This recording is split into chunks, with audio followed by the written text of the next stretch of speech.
नमस्ते दोस्तों, कैसे हैं आप लोग? फाइनेंशियली फ्री होने के लिए मेरी ज़िंदगी में मैंने बहुत से ऐसे डिसीजंस लिए हैं, जो मुझे लगता है बहुत ज़्यादा इम्पोर्टेंट हैं, बहुत क्रिटिकल हैं। आज से करीब 10 साल, 12 साल पहले एक ऐसा मौका आया था, एक ऐसा दोराहा था, जहाँ पर अगर मैं लेफ़्ट जाता, तो मैं फ्री नहीं हो पाता। मैं जॉब कभी नहीं छोड़ पाता और मैंने वो लेफ़्ट नहीं लिया, मैंने राइट लिया।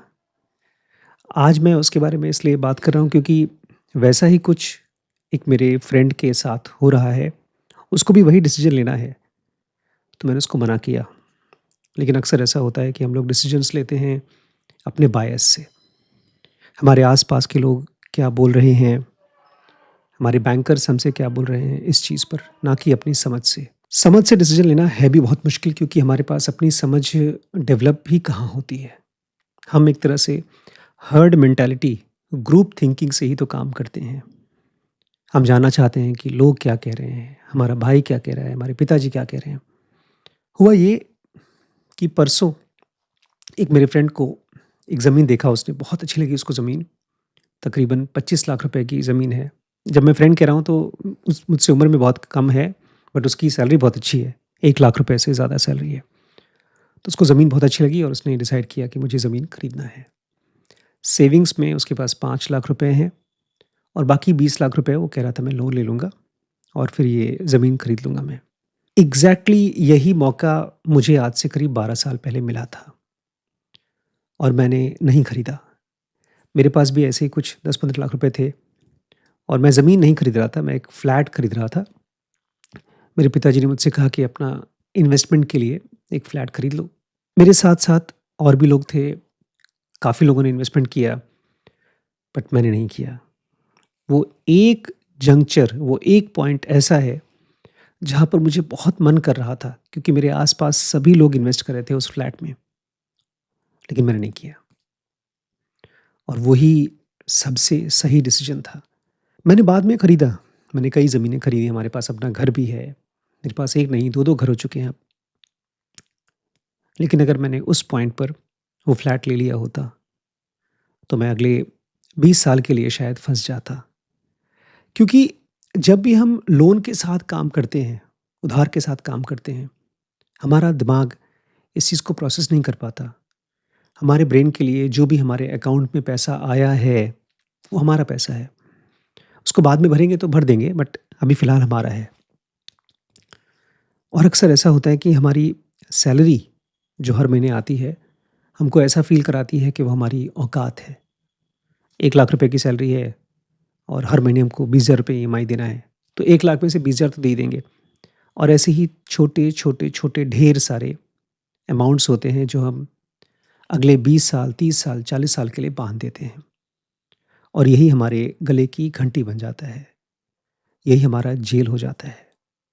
आपको पता है आपके बैंकर्स कौन-सी चीज़ को सबसे ज़्यादा हेट करते हैं? आपकी उधार की ट्रैकिंग डायरी। जी हाँ, ये मेरी एक हैबिट थी जो आज से करीब 10-15 साल पहले मैंने पिछले वीडियो में बताया भी आपको, वो आदत पड़ गई। हर रोज़ का कितना रुपए मैं कमा रहा हूँ, शुरू में तो ज़ीरो ही था, महीने-महीने सैलरी आती थी, महीने के 1 दिन खाली उसमें एंट्री कर पाते थे। हर रोज़ का कितना खर्चा कर रहे हैं, मैंने और मेरी वाइफ़ ने एक ग्रुप बनाया, उसमें हम एंट्री करते हैं, आज भी करते हैं। और हर रोज़ का हमने क्या इन्वेस्टमेंट किया और क्या हमने लायबिलिटी खरीदा। ये हमने पिछले 10 साल से 12 साल से ट्रैक करना शुरू कर दिया और यही मेरे हिसाब से बैंकर्स का सबसे हेटेड पॉइंट है अपने कस्टमर्स के लिए। क्योंकि जितना आपको याद है ईएमआईज़, लोन्स, आपकी इनकम, आपका खर्चा, उतना ही आप इस जेल से बाहर निकल सकते हैं। दोस्तों, आपकी इनकम नहीं बनाती है, आपको गरीब बनाती है आपकी हैबिट और आपका इल्यूज़न कि आपकी स्टेटस क्या है, आपकी औकात क्या है। ये चीज़ मैंने बहुत पहले ही बता दिया था अपने आप को कि मेरी सैलरी मेरी औकात नहीं है। मेरी औकात होगी जब मुझे बिना काम किए एक अमाउंट मिल रहा है, जिससे मेरे घर का खर्चा चल जाएगा और मैं हर महीने वही ट्रैक करता था कि इस महीने मुझे घर का खर्चा कितना देना है और इस महीने मेरा पैसिव इनकम कितना आ रहा है। शुरू में ज़ीरो था, ऑलमोस्ट 10 साल तक के लिए ये बहुत छोटा अमाउंट था, ज़ीरो के बराबर ही था। लेकिन फिर धीमे-धीमे ये बढ़ना शुरू हुआ और साथ ही साथ मैंने कसम खा रखी थी कि मुझे लोन नहीं लेना है। बस एक बार मैंने लोन लिया था, एक कार लोन था और उसके एक्सपीरियंस के बाद फिर मैंने दोबारा कभी वो एक्सपीरियंस मुझे नहीं करना था और लकीली वो भी अच्छा हुआ कि मैं ईएमआई नहीं भर पाया। 4 महीने भरा, मेरे पिताजी ने एक कार खरीदवाई थी मुझे। डाउन पेमेंट 1 लाख रुपए की कर दी थी, बाकी 2 लाख मुझे खुद करना था। तो कुछ 4 साढ़े 4 5,000 रुपए का ईएमआई बना था। मैंने 3 महीने पे किया और चौथे महीने में भूल गया। भूल गया, मेरे अकाउंट में पैसे नहीं थे, जो भी था। और फिर जिस तरह से मुझे वो शर्मिंदगी फ़ील की हुई है, मेरी जॉब चली गई थी उस समय या शायद छोड़ दिया था मैंने, मुझे याद नहीं है। और उसके बाद फिर मैंने डिसाइड कर लिया कि इस तरह का एक्सपीरियंस मुझे दोबारा नहीं चाहिए। वो एक्सपीरियंस मुझे फ्लैट के साथ नहीं चाहिए था, घर के साथ नहीं चाहिए था। दोस्तों, ये जो आप मेरी लाइब्रेरी देखते हैं, पीछे किताबें हैं या आज आप यूट्यूब पे हमारे सब्सक्राइबर काउंट को देखते हैं या नंबर ऑफ़ व्यूज़ देखते हैं या हमारे पास एक ऐप है dkbrains.com जिसके ऊपर आप फाइनेंशियल फ्रीडम की, स्पिरिचुअलिटी की और डिसीजन मेकिंग की वीडियोज़ देख पाते हैं, कोर्सेज़ कर पाते हैं। ये सब एक माइंडसेट से आया है। एक माइंडसेट से जिसमें कि मुझे ये काफ़ी टाइम पहले पता चल गया था कि जब तक मैं जॉब नहीं छोड़ूँगा, तब तक मैं अपना खुद का स्टार्टअप नहीं बना पाऊँगा। मैंने पिछली वीडियो में बताया भी आपको ये चीज़। लेकिन मैं जॉब नहीं छोड़ सकता, अगर मेरे पास लोन्स होते, ईएमआईज़ होते। मैंने उस बच्चे को बताया, बेटा अगर ज़मीन खरीदनी ही है, तो कैश पे खरीदना। तुम्हारे पास 5 लाख रुपए हैं, 5 लाख की खरीद लो। दूर खरीद लो, खेत में खरीद लो। प्राइम लोकेशन में मत खरीदो, अच्छी ज़मीन मत खरीदो, दूर ही खरीदो, लेकिन कैश में खरीदो। वो मेरी बात मानता है, नहीं मानता है मुझे पता नहीं। लेकिन मैंने यही फ़ॉलो किया।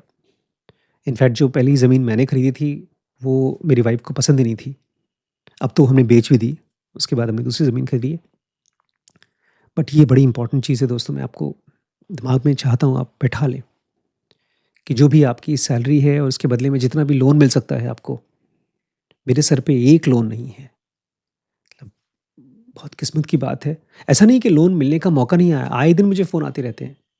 Car loan, house loan, doctor के लिए पर्सनल लोन, अब हॉस्पिटल खोलने के लिए कोई बता रहा था लोन मिल जाएगा मुझे।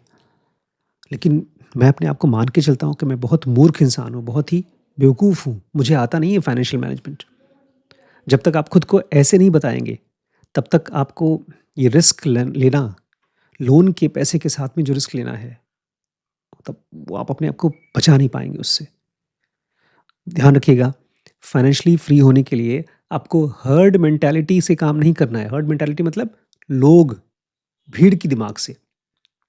आपको अपनी बुद्धि बनानी है, अपने फाइनेंसेस मैनेज करने हैं, अपने नुआंसेस को समझना है कि मेरे इस महीने कितने पैसे बचे, मुझे कहाँ कैसे खर्च करने हैं, कहाँ कैसे इन्वेस्ट करने हैं। तो बस मुझे यही कहना था दोस्तों। और ये सारी बातचीत जो मैं आपसे कर रहा हूँ, ये सब मैंने किताबों से सीखा है। मेरी बहुत खूबसूरत प्यारी सी एक पर्सनल लाइब्रेरी है।